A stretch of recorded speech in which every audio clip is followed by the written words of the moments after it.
Shiva Shambhu, que sejamos amorosamente envolvidos pela luz do Divino Ser, no frequenciamento expansivo consciencial dos mestres do amor-sabedoria. Hoje nós traremos uma pergunta, um questionamento que nos parece muito pertinente para as nossas presentes reflexões. O Vedanta e alguns mestres como Sri Ramana Maharshi colocam o foco no Deus interno. E sim, isso é um fato. Contudo, vemos outros mestres, como Yogananda, por exemplo, evidenciando também o Deus fora e exaltando a confiança nele. Afinal, Deus é interno, é externo ou é os dois? O primeiro ponto que nós julgamos o mais relevante é nós partirmos de uma perspectiva diferenciada. Pois quando nós questionamos se Deus é interno ou é externo, ou se é ambos, veja que na base desse raciocínio, desse questionamento, está uma visão de dualidade. Porque quando nós colocamos em oposição interno e externo, nós estamos construindo mentalmente duas perspectivas de realidade. Aquilo que é interno e aquilo que é externo. Como se fossem duas realidades separadas, né? E nós buscamos entender aonde que está a verdade. Aqui ou está ali, ou a verdade é uma possibilidade de confluência de ambas. Veja que aqui existe um princípio de dualidade, né? E esse é o ponto, porque não só o Vedanta, mas todos esses mestres, eles trabalham com a perspectiva da unidade, né? Se nós partirmos do princípio que o meu ser real, não é o meu ego, minhas estruturas personais que são fictícias, que são transitórias, mas o meu ser real, o meu Atman, ele é o próprio ser divino, ele é o próprio Brahman absoluto. Não há diferença entre Brahman e o próprio Atman, né? E nesse sentido não existiria nem o meu Atman, né? Porque o Atman é a própria essência, o próprio princípio divino em manifestação a partir das consciências, né? Então, se nós partimos dessa visão unitária, não pode existir divisão entre dentro e fora. Não há divisão. O que é dentro é fora, o que é fora é dentro. Não há essa dicotomia. Isso é apenas uma limitação das nossas percepções. Por isso que está absolutamente correto e é apenas uma estratégia de ação os mestres dizerem ou evidenciarem a percepção interna ou a percepção externa, visando eles trabalhar com consciências em estágios evolutivos distintos. Explicamos. Quando Sri Ramana Maharshi traz todo o foco para aquilo que nós somos, ou seja, que é o princípio do Atma Vichara, esse questionamento, quem sou eu? E perceber que a essência do que eu sou já é o divino. E que tudo repousa naquilo que verdadeiramente sou. Porque se assim eu não faço, eu me torno projetivo e fico buscando fora, nas alturas insondáveis, aquilo que só pode ser encontrado dentro. Esse é um ponto. Por outro lado, como mestres aqui citados como Yogananda Paramahansa, ou Paramahansa Yogananda, que sempre trabalham, e é verdade, com a questão de nos rendermos a Deus, de termos a confiança absoluta em Deus, né, e fazermos essa rendição a Deus. Primeiro que há nessa proposta de Yogananda um alinhamento com o próprio cristianismo, com a base do cristianismo ocidental, né? Ou seja, Yogananda partiu de onde nós estamos e não de onde nós poderíamos chegar, porque toda a concepção judaica cristã ocidental parte da dualidade. Então ele se coloca nessa posição para trazermos, para promover em nós esse estado de conectividade com o divino, nessa perspectiva que nós temos. Então Yogananda ele evidencia muito a questão da misericórdia, da graça, ou seja, daquilo que vem do alto, né? Essa confiabilidade, essa entrega ao plano divino. Aquilo que nos Vedas, né, e nos Yoga Sutras de Patanjali é chamado de Ishvara Pranidhana, ou seja, a entrega ao absoluto, né? Você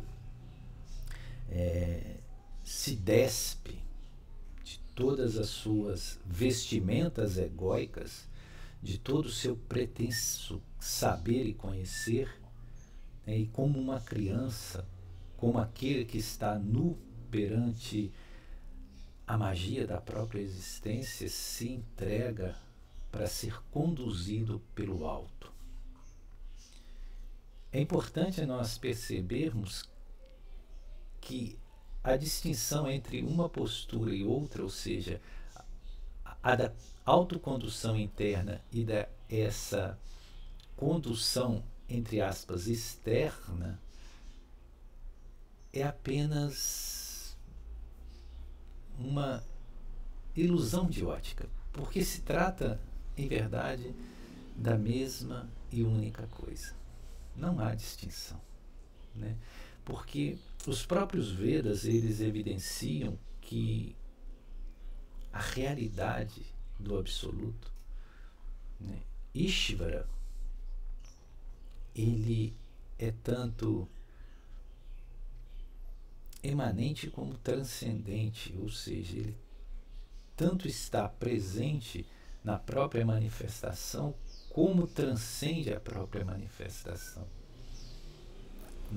Como Adipurusham, ele é tanto o motor imóvel que move todas as coisas, como também é o movimento, né, que a partir dele se estabelece, como também é todas as coisas que são movidas.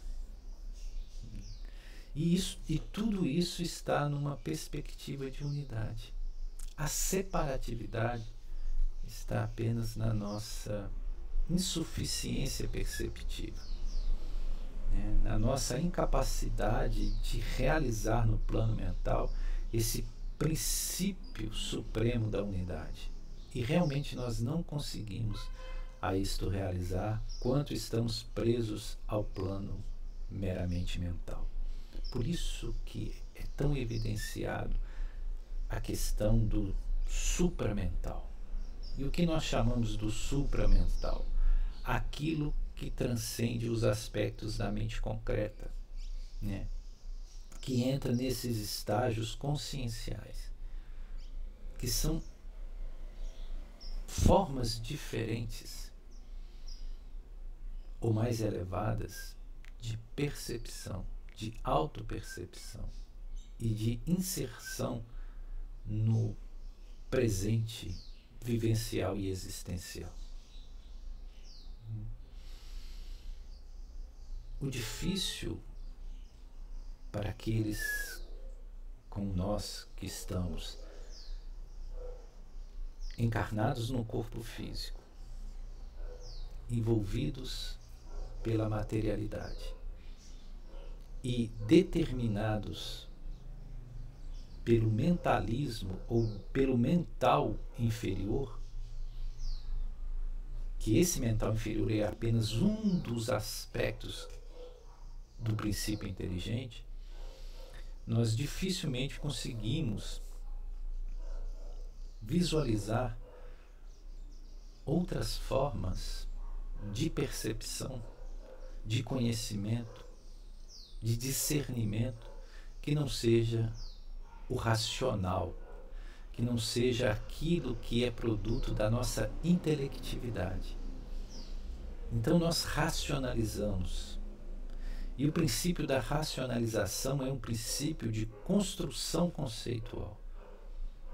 Então nós não vemos a realidade como a realidade é. Nós vemos a realidade a partir dos conceitos que previamente construímos para cada coisa. E com isso absolutamente não vemos a realidade. Vemos uma projeção da nossa própria mente sobre a realidade.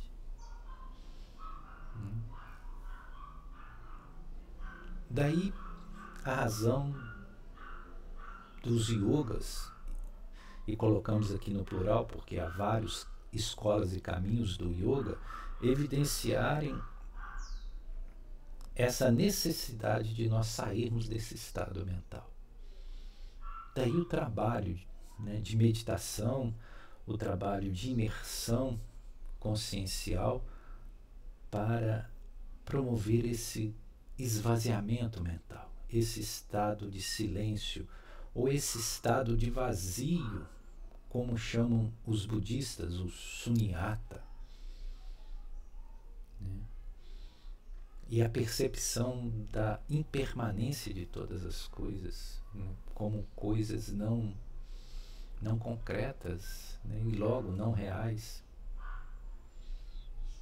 E com isso trazer a nossa sedimentação para o ser real.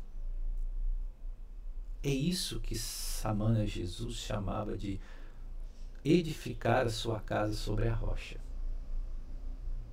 A rocha é aquilo que não se abala, é aquilo que não se move, é aquilo que não se transforma, que é o nosso ser real, o nosso Atma.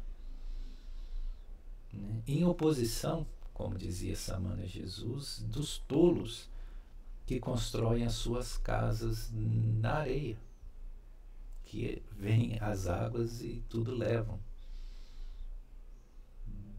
É esse o sentido oculto das palavras de Shiva Jesus.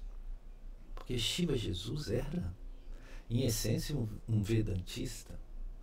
E Vedanta não é restritivamente ensinamentos ligados a uma corrente, né, que se estabeleceu na Índia. Vedanta é uma maneira diferente de olhar para as coisas, a partir do olho espiritual, ou da inteligência espiritual. Então esse questionamento, que é um questionamento dualista, Deus, afinal de contas, está dentro ou está fora? Ele não faz sentido por essa perspectiva, né? Porque você vai ver que aquilo que está fora é exatamente aquilo que de dentro de ti mesmo foi projetado. E aquilo que está dentro é exatamente a presença do Absoluto que para ti convergiu, que em ti está presente. Não há separatividade, né? E cada um, de acordo com a sua natureza, e temos naturezas distintas, nós nos sentimos mais confortáveis para estabelecer essas relações, né, essas conexões, a partir de uma introjeção e uma consciência a partir de uma unidade que se estabelece naquilo que eu sou. Isso é mais afeito àqueles que abraçam o caminho do Jnana Yoga, ou como esse aspecto afetivo de confiabilidade na presença divina que está em todos e em tudo, ou seja, o Deus externo, e se estabelecendo assim uma relação de amorosidade, entrega e confiança, que é o caminho daqueles que são mais afeitos a Bhakti Yoga, o aspecto devocional, mas que, em verdade, não há qualquer separatividade. É isso que nós precisamos compreender. E assim, válido é todos os ensinamentos preciosos de Paramahansa Yogananda, como válidos são todos os ensinamentos e propostas dos mestres vedantistas e, especialmente, as preciosas mensagens de Shri Ramana Maharshi. Shiva Shambhu, que possamos permanecer nessa luz de unidade e de compreensão da presença divina que em tudo está e em tudo é.